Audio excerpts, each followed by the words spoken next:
and my friends were looking for something fun to do during the summer holidays. One of my friends had an idea. There was a woman living down a lonely lane about a mile from where we lived. Word around town was she was a witch. That's all we were told.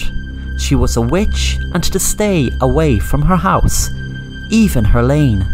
We were feeling very adventurous, and even as dangerous as the idea sounded, we welcomed it, due to the sheer fact of how dangerous and exciting it might be.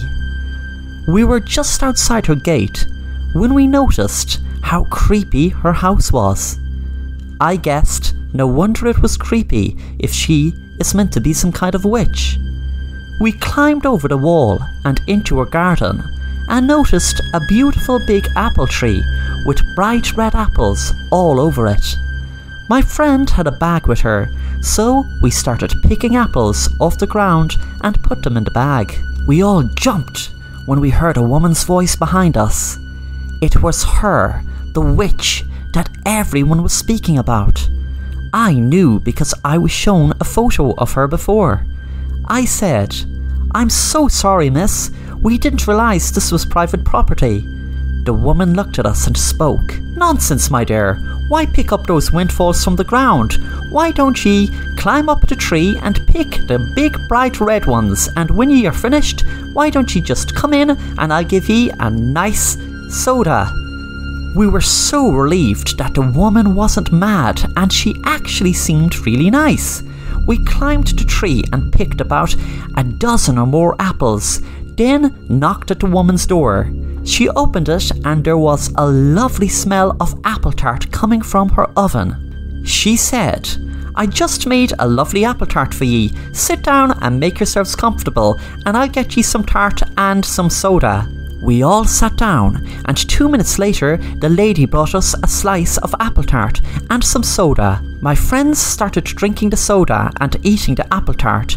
I didn't feel like drinking or eating, but I pretended to, as I didn't want to insult the lady for her being so nice. I felt awful knowing the rumours about her being a witch when she was such a sweet old lady.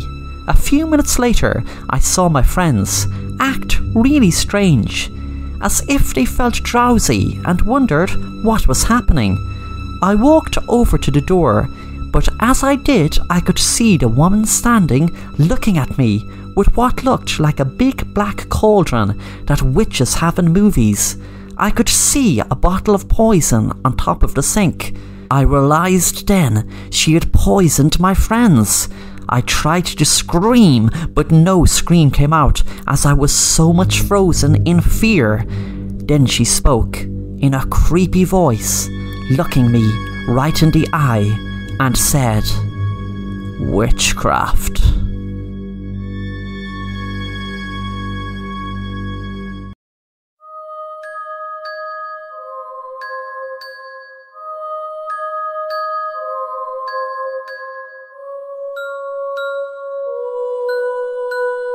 I am tired of people.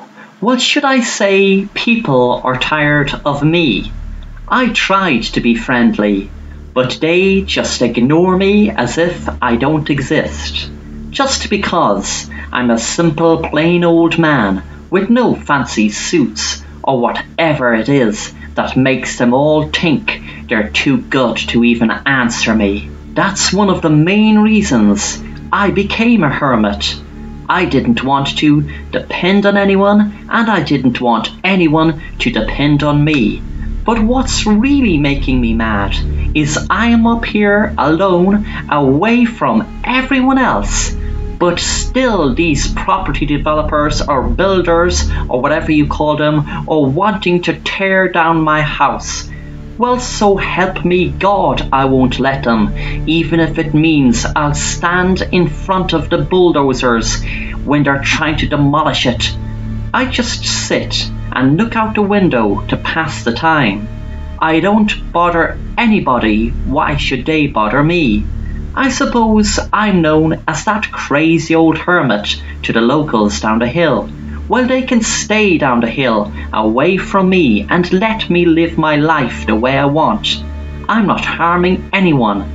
I heard voices outside. It's not often I hear voices, so I assumed it was the builders. And I was right. There were 2 men standing outside.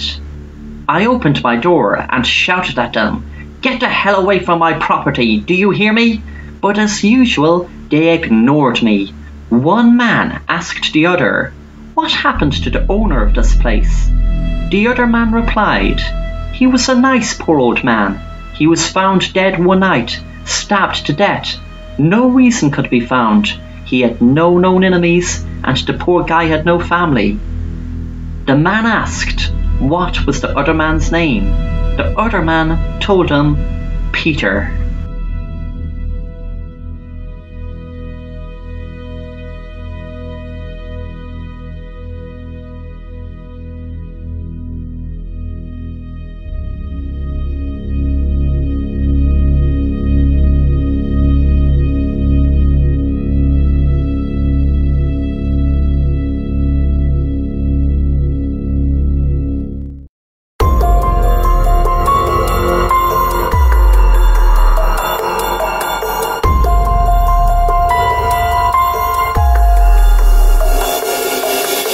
I was walking home from my friend's house and I was feeling kinda tired. We were out walking around the city all day. I just wanted to get back home as soon as possible, as I have an early start for school in the morning.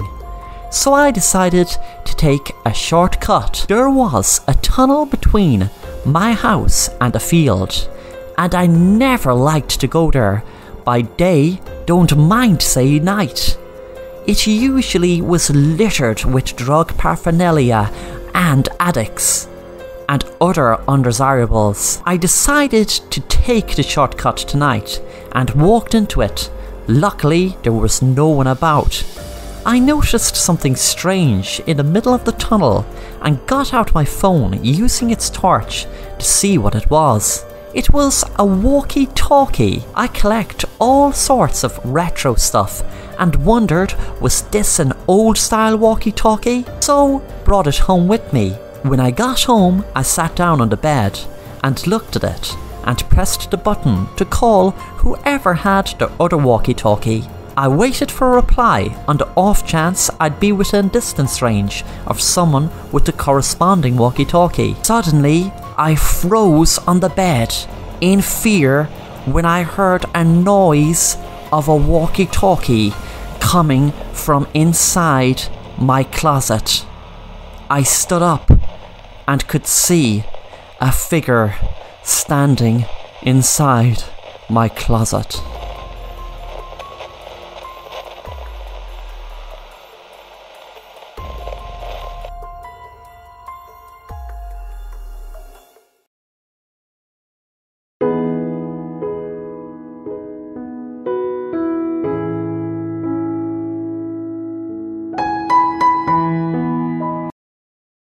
It was a beautiful summer's day and me and my friend decided to visit a local castle called Ballet Castle.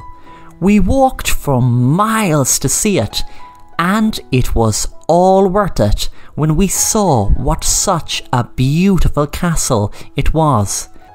Me and my friend were walking around the countryside when we discovered a beautiful white horse painted up on the side of a cliff. We didn't climb up to see it up close as it was pretty steep and we didn't have the energy to go climbing up anyway. We got a start when someone suddenly came out of the bushes. It was a man holding a bucket of white paint. I told him it was a beautiful idea. Oh yes, it looks beautiful maybe, but there's a sad story behind it. I asked him, what was it? And he began to tell us the story about the white horse. Years and years ago, there was a beautiful farmer's daughter who fell deeply in love with a local farmer's son. They used to love being in each other's company and wander through the hills, holding each other's hand. The girl used to ride a white horse that used to shine bright against the sun on a lovely summer's day. The boy and girl knew that what they had together was true love, so she told her father they wanted to get married. Her father lost his temper instantly and shouted in a rage. No way was she going to marry that boy, and she would marry a man of his choice. There was a huge argument between herself and her father over it, so she ran out crying and jumped on her horse and went riding through the woods. The girl was screaming for her life as the white horse bolted over the edge of the cliff, with both daughter and horse falling to their deaths. The white horse was painted on the cliff to mark this fateful day. I told the man what a sad story. Suddenly, me and my friend heard a horse behind us galloping, and when we looked back to the man, he was gone.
Sarah was looking for extra pocket money, so jumped at the chance of seeing a babysitting job on offer on the local mall's notice board. There was a sign saying babysitter job wanted to mind 8-year-old girl on weekends. Sarah smiled as the weekends suited her perfectly, as she couldn't babysit on school nights. She rang the number right away and met the parents, and hit it off instantly. Sarah started work on Friday. She was greeted at the door by the girl's mom. She was acting kinda strange and said to Sarah, "My daughter's name is Jess. She can be a bit troublesome at times, so I hope you don't think it's strange, but we have her locked in her room. I hope you don't think we're awful, but she really can get up to a lot of mischief." Sarah found it very strange how they could lock an 8-year-old girl up in her room all night. The mother realised Sarah was wondering, was the little girl kept prisoner in her room? So she said, "Don't worry, Jess isn't locked in her room when we're at home. It's just you're a new babysitter and she will need time to adjust." An hour later, the parents were gone out and Sarah was sitting down in the living room on her own, feeling awful that the poor little girl was all on her own, locked in her room. How cruel her parents must be to do it. Sarah walked up the stairs and called out, "Jess, are you there?" "I'm in here," the little girl said. Then she said, "My parents keep the key above the door. Could you please let me out?" Sarah felt sorry for the little girl and opened the door and let her out. The girl was no trouble. She went downstairs with Sarah and just started drawing, while Sarah was watching TV. A few minutes later, a black cat walked into the room. Sarah was surprised, as she didn't see the cat before. Then, with more surprise, a dog walked into the room. Yet again, Sarah had never seen the dog in the house before, and she walked around it just after the parents left. Then suddenly, the dog attacked the cat, ripping it apart with blood flying everywhere in the room. Jess, the little girl, didn't even seem to notice. She was just lost in a world of her own, drawing on pages. Sarah couldn't believe her eyes what happened next. A load of birds seemed to enter the room, all of a sudden. Sarah went to grab the little girl's hand to take her to safety, but the little girl screamed, "Stop, I'm drawing." With that, all the pages the little girl was drawing on fell to the ground. One page had a cat, the next had a dog. The next page, a dog attacking the cat. The next page had lots of birds. The little girl had one page hidden from her, clutching it to her chest, when Sarah grabbed it and looked at it and froze in fear, knowing that everything the girl drew before happened in real life soon after. A rope fell from the middle of the air and went around her neck and lifted her up, hanging her.